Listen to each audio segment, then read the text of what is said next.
Today we're going to show you how to use FastCap's FlipBolt jig and how to route out the pattern so you can install your flip bolts in your countertops to pull two sections together. It's very easy. Let's get started. So in order to set up your router, you've got a plunge router, you've got a 1/2 inch collar on here, you have a 3/8 bit, this is your jig. Before you even put the jig on, let's just set it on there so you can understand how it's going to work. It just works just like that, very simply. Now you want to get your router bit to the correct depth. Well, this is the flip bolt when it's cammed over. You want to make the flip bolt so that when the handle is cammed over, that it's about flush with the top or a little bit below or a little bit beyond center. So we've got it pretty close there. That should work. Now let's install the jig. Okay, so we have two different flip bolts. We have a 3.5 inch flip bolt, and then we have the extra long one right here, about 4.5. So if you notice your jig, you've got a template for the 3.5 right there, and you have a template for the 4.5 right there. So whatever flip bolt you're using, make sure you choose the correct template cutout. Now that you've got that, here's your seam. This is the board that we want to put together. Make sure your seam is together nicely like that. You can clamp the board down. Take your template, stick it on there, make sure it's centered on the seam right there. The next step is to screw it down.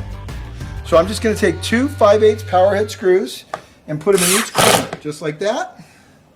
Then I'm just going to put another one right there, just like that. I could put them in all four, but it's really not necessary.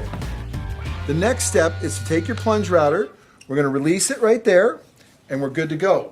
Then we're going to position it over the jig, exactly where we need it. You can see it's tracking right around the jig perfectly.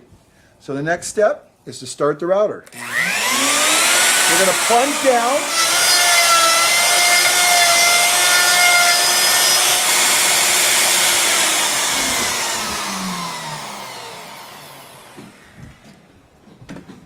Okay, so you see we've got it all routed out here.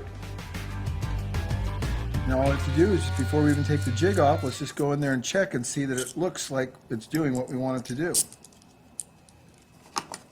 We put it in there, tighten it up by hand, just to get it snug. Then I like to cam it over a couple times.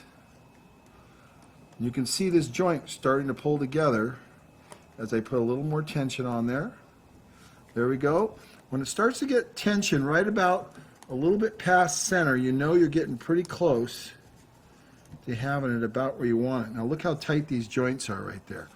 Okay, cam it over, and you can see this is all below, and it's that simple. We can now release our jig.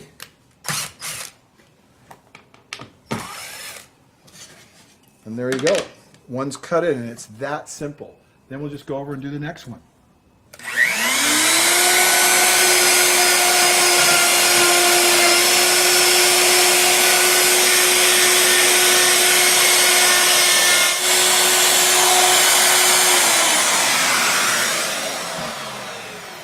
Okay, we're all done.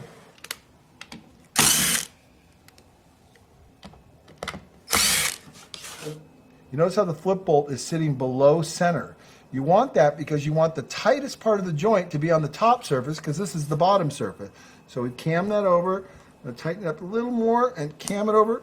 There you go. Now we'll flip it and we'll look at the other side. So most people like to put a little bit of glue on the edge.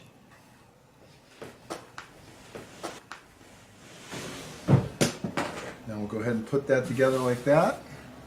Okay, so we put our flip bolts back in. We got the glue in there. We got a nice snug joint. Make sure it's sitting right in the bottom of the trough. Cam it over. We're going to tighten up this one a little bit more because we want that joint to be pulled together really, really well. Cam that over. Then you see how strong that is. Lifting that up, no problem. That thing is held together really, really nice. So you can tap it with a hammer just to make sure that everything's completely flush. Let that glue dry, and you've got a rock solid joint.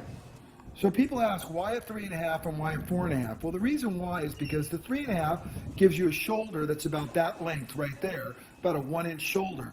But the 4.5 gives you about an 1.5 inch shoulder, and that just gives you a little more meat right here. So when you're pulling the countertop together, this can't break off as easy. Most of the time, this is more than adequate. But on some materials that are not higher quality, you might want to use the 4.5, which gives you a little more meat when you're pulling things together. The FlipBolt from FastCap comes in 2 different sizes, 3.5, 4.5. This thing is awesome. You're going to love it.